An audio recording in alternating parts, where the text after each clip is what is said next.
نحمده ونصلي على رسوله الكريم أما بعد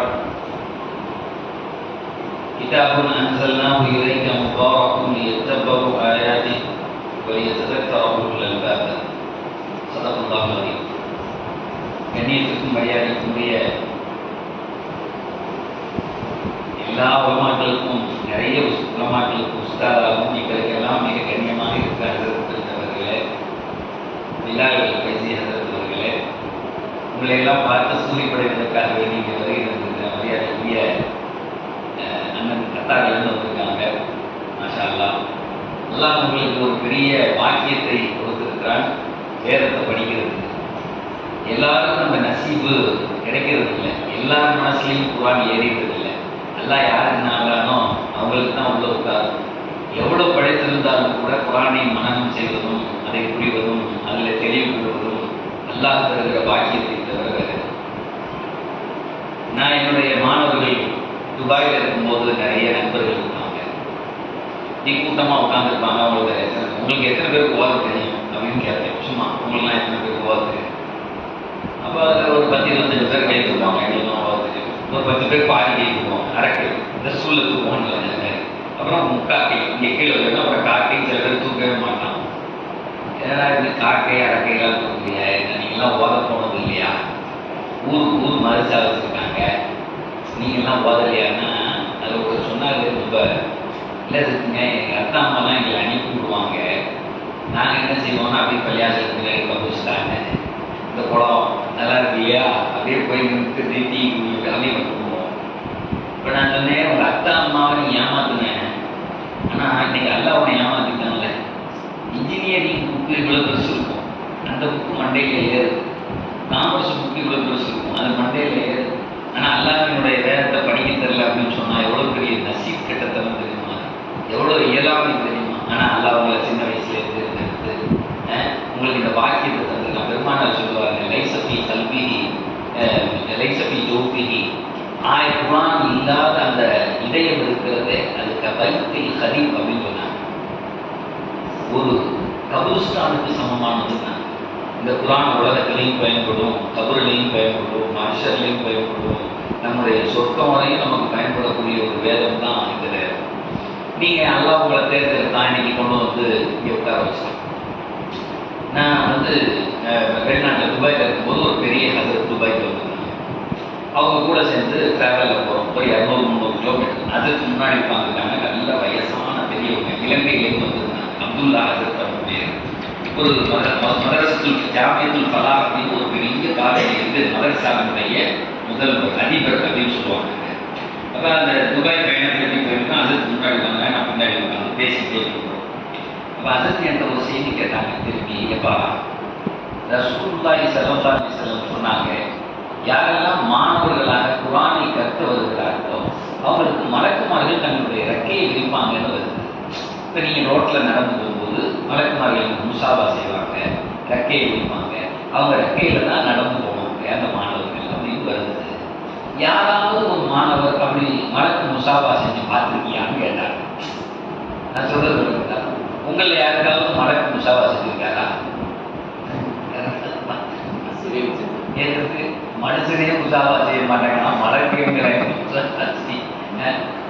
ஏன்னா ரசூலுல்லாஹி ஸல்லல்லாஹு அலைஹி வஸல்லம் ஒரு தடவை சஹாபாக்கள் கேட்டாங்க, மலக்குகள் அப்படி முசாபா செய்வாங்களா அப்படிங்கிற. ஆமா அப்படின்னா, அப்படி முசாபா ஒரு மனுஷனுக்கு நடந்துச்சுன்னா சில அடையாளங்கள் இருக்கும்னா, ஒரு மலைக்கு ஒருத்தனை முசாபா செய்கிறார் அப்படின்னு சொன்னா சில அடையாளங்கள் இருக்குமா. மனசு ஆர்தூ வரத்த கல்பூ வதமத் ஐனாஹு கோபி முசாபாத்தி மலாயிகா அப்படின்னு சொல்றாங்க. ஒரு மனுஷனை மலைக்கு முசாபா செய்கிறார். இந்த லைட்டில் தந்தில் உட்காந்தே இருக்கும், வள்ளி ஓதிக்கிட்டே இருக்கும். திடீர்னு ஒரு மலைக்கினுடைய தொடுதலோ அவருடைய ஸ்பரிசமோ நம்ம மேலே ஏற்பட்டுச்சு அப்படின்னு சொன்னால் சொல்றாங்க, மனசு ஆர்தூ அவருடைய அந்த மயிர்கால்கள் எல்லாம் அப்படி செஞ்சு மனசு ஆர்தூ அப்படியே சாஃப்டா இருக்கும் உள்ளம். ஒரு தமத்தாயினாகும் என்னன்னே புரியாம அழுவானா, என்னன்னே தெரியாதான், கண்ணில் தனியாகவும் ஊற்றிட்டே இருக்கும். அவருக்கு நான் ஒரு கவலையும் படலை, ஒரு சங்கடமும் படலை, எனக்கு எப்படி கண்ணில் தனியாக ஊற்றுதுன்னு நினைப்பானா. இவர் மலக்கையும் கிடையாது. அப்போ அந்த அரசு கேட்டாங்க, மலக்கு முசாபா செஞ்சு யாரையாவது பார்த்து. நான் சொன்னேன், இல்லை எனக்கு தெரியல. ஏன் அப்படின்னு கேட்டால், தெரியலன்னு சொல்றது தான் நிஸ்குலிமா. நமக்கு எது தெரியலையே எனக்கு தெரியல.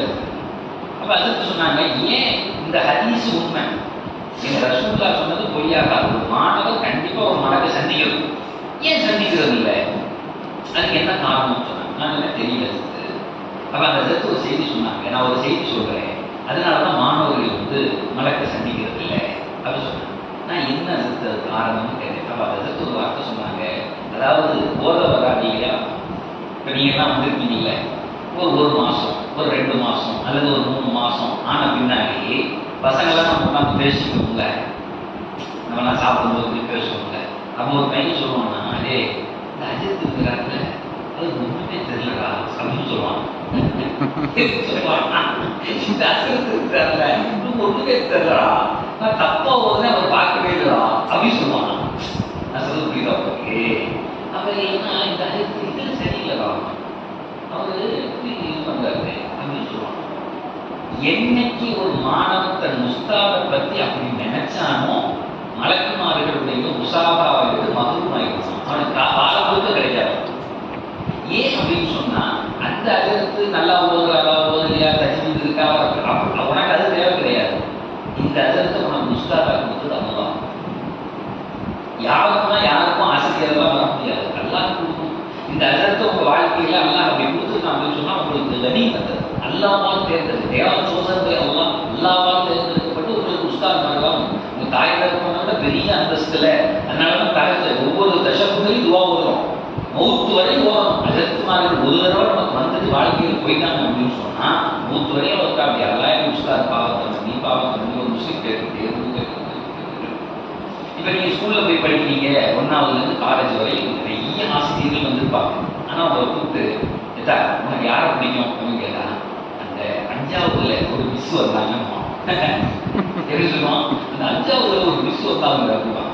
ஏன்டா அப்படின்னா, அந்த அம்மா வந்து இவனை மோல்டு பிடிக்கும், இவனை ஷேப் பண்ணிடும், இவனுக்கு எல்லாம் சொல்லி கொடுத்துருக்கோம். ஒவ்வொருத்தருக்குமே வாழ்க்கையில அப்படி வாசி இருந்தார். எனக்கு 8ஆவது ஒரு சார் வந்தார் சார், அவரை பார்த்த உடனே நான் மாறினேன். எனக்கு இப்படி ஒரு திறமை இருக்குன்னு அவர் தான் எனக்கு சொல்லி கொடுத்தாரு. சாவர வரைக்கும். ஆனா 100 வார்த்தையாளர் ஒருத்தர் தான் சொல்லுவான். ஏன் கேட்டா அவன் தான் ஒருத்தர் படிச்சிருக்கான். அவர் மற்றவத்தெல்லாம் என்ன செய்யல, படிக்கல. ஆனா உஸ்தாதுகள் அப்படி கிடையாது. அதனால அந்த அஜத்து சொன்னது இன்னும் அந்த டிராவல்ல போகும்போது அந்த கார்ல அஜத்து முன்னாடி முன்னாடி மக்கள் எல்லாம் என்கிட்ட பேசேன், இன்னும் அப்படியே நமக்குள்ளே நான் அழுதுறேன். இப்படி ஒரு வார்த்தையை சொன்னேன். அப்ப நம்ம உஸ்தாதுமார்களை பத்தி நம்ம எது நினைச்சோமோ, நமக்கெல்லாம் அப்படி வாழ்க்கையில் நடக்கலையே, என்ன தெரியலையே, என்ன பேசணும்னு தெரியல. போற இடத்துல எல்லாம் நான் சொல்றது, தயவு செஞ்சு ஒரு உஸ்தாதுமார்களை இறக்கமா நினைச்சுக்காதீங்க, கீழே நினைச்சுக்காதீங்க. ஏன்னா எல்லாரும் கொடுத்துருந்தான். எனக்கு என் உஸ்தாதுக்கு ஆகுமான்னு சொன்னா மலர் வருவார், உங்களுக்கு முசாவை செய்வார், உங்களை முத்த போடுவார்.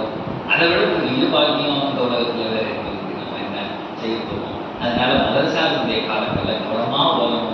அல்லாஹ்வுடைய வேதத்தை ஓதணும். எப்பெல்லாம் குர்ஆன் ஓதுறீங்களோ உடனே சொல்லணும், சனுக்குரி உக்கவல பல தக்ஸா. என் மாணவர்களுக்கெல்லாம் நான் சொல்றேன், சனுக்குரி உக்கவல தக்ஸா. நபியே நாமே அவங்க ஓத வைக்கணும்.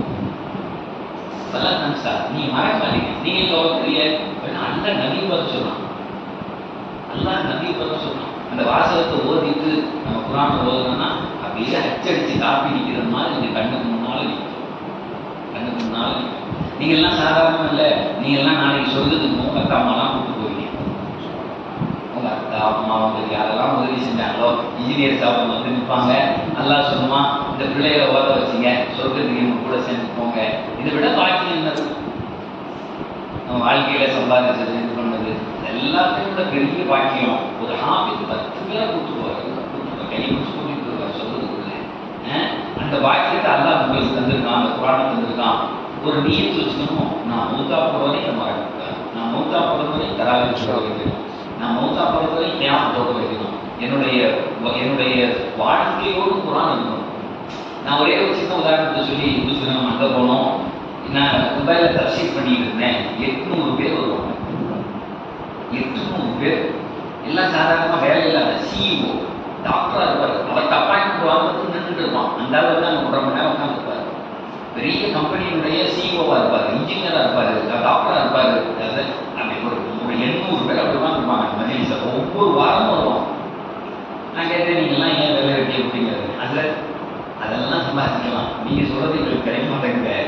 திருநெல்வேலியிலிருந்து அங்கே கன்னியாகுமரியிலிருந்து ஆரம்பிச்சு மெட்ராஸ் பின்னாடியே கிடக்கும்.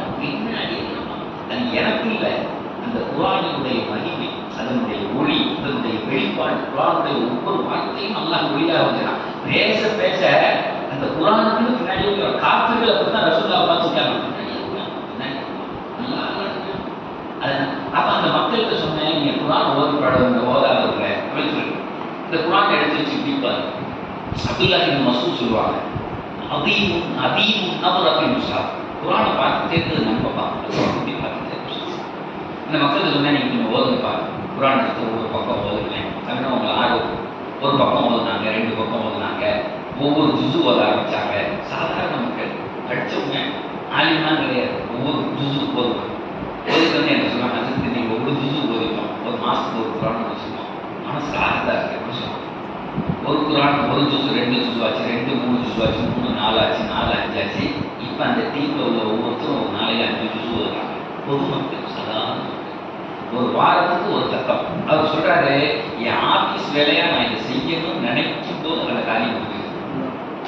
அதனால நம்ம பெரிய சிரமம்லாம் எதுவும் பண்ணதில்லை. இந்த செக் வரணும் நினைப்ப அவனே கொண்டு கொடுத்துட்டு போயிடுவான், இந்த ப்ராஜெக்ட் அடையணும் நினைப்ப அவனே வந்து செஞ்சுட்டு போயிடுவான். ஆனா எக்காரணத்தை கொண்டு 5 ஜூ விடுறதே இல்லை. எனக்கு அவங்க பார்க்கவே சந்தோஷமா இருக்கும். நம்ம சொல்லி இப்படி அவங்க ஓதுறது நமக்கு எல்லா நாளைக்கு கேட்க அந்த மக்கள் சொல்றது அவ்வளோ ஆர்வமா இருக்கும். ஒரு பொதுமக்கள் 5 ஜூ ஓதுறாங்க, ஒரு ஹாஃபிஸ் டெய்லி 5 ஜூ ஓதுறாங்க. அதே அல்ல அவரையும் நம்ம கூட இப்ப இதே மாதிரி அந்த மக்கள் இப்படி ஓதிட்டு இருக்காங்க. இதை ஒரு செய்தி சொல்லி முடிச்சுக்கிறேன். அதை இதை சொல்லி முடிச்சுக்கிறேன். ஒரு ஆபீஸ் ஒருத்தர் நீங்க என்ன வந்தாரு, யார்கிட்டப்பா பாடம் கொடுக்குறேன்னு கேட்டேன். யார்கிட்ட பாடம் கொடுக்குறேன் நீங்க சொன்னாரு, எங்க அம்மாட்ட. உங்க அம்மாக்கு எப்படியா விளங்கும், நீ ஆபீஸ் எவ்வளவு விருது ஓதும். அவர் சொன்னார் போன்ல அப்படின்னு. அடுத்து எங்க அம்மா ஊர்ல போன்ல பாடம் கொடுத்தேன். நேரில் கேட்டாலே பொம்பளை விளங்காது, இந்த போன கொடுத்தாங்க. அந்த பையன் சொன்னா, அதுல எங்க அம்மா எங்க வீட்டு வேலையெல்லாம் பார்த்து, எங்க அத்தாவுக்கு சமைச்சு கொடுத்து, துணி துவைச்சு சமைச்சு எல்லாம் செஞ்சு ஒரு நாளைக்கு 5 ஜூஸ் வருவாங்க, 2 நாளைக்கு வருவாங்க. அந்த அம்மா வீட்டோட வச்சு அப்ப நினைச்சேன், அந்த அம்மா கண்டிப்பா கேட்பா, உங்க தாயை வந்து ஒரு தடவை முகத்தை பார்க்கிறேன். நான் எவ்வளவு ஒரு நாளைக்கு 15 ஜூஸ் எல்லா வேலையும் பார்த்து எல்லாம் இப்படி உலகத்தில் நிறைய பேர் நம்ம இன்னைக்கு ஒரு இது வைக்கணும், நம்ம ஒரு நாளைக்கு 5 ஜூஸ் கண்டிப்பா ஓதிடணும். குர்ஆன்ல முசல்லால போய் நிற்கிறது வரை குர்ஆனை தொடக்கூடாது. நீங்க ஆப்பிள் அப்படியே போய் நிற்கணும், அப்படியே ஓதிட்டே இருக்கும். அந்த குர்ஆன் எடுத்து பார்க்கறது வாழ்க்கையில் இருக்கவே கூடாது. நன்மைக்காக பார்க்கலாம் வச்சு எனக்கு மரத்து வச்சு தப்பு வச்சு பார்க்கக்கூடாது. 5 ஜூஸ் ஓதிட்டா அவளையே நீ போயிடலாம். நல்லா பழக்கத்தை தருவான், ரஹ்மத்தை தருவான். இதெல்லாம் வந்து பார்த்ததே எங்களுக்கு பழக்கத்தை அல்லாஹ் அவங்களுடைய இதயங்கள்ல இந்த குர்ஆனை கொண்டு வந்து உட்கார வச்சிருக்கான். உங்களை வாழ்வாங்க வாழ வைப்பான், அவங்களுடைய சந்ததிகளை வாழ வைப்பான், அவங்களுடைய மூதாதைகளை வாழ வைப்பான். நீங்க உங்க குடும்பம் அத்தனை பேரையும் அல்லாஹ் சொர்க்கத்துக்கு அழைச்சிட்டு போறதுக்கு, உங்களுக்கு உதவியர்கள் சொர்க்கத்துக்கு அழைச்சிட்டு போறதுக்கு அல்லாஹ் பாக்கியத்தை அல்லாஹ் உங்களை அங்கீகரிச்சு உங்க இதயத்துல மூத்துவரையும் குர்ஆனையும் பார்க்கறதுக்காக வேண்டி அல்லாஹ் ஏற்றுக்குவானாக.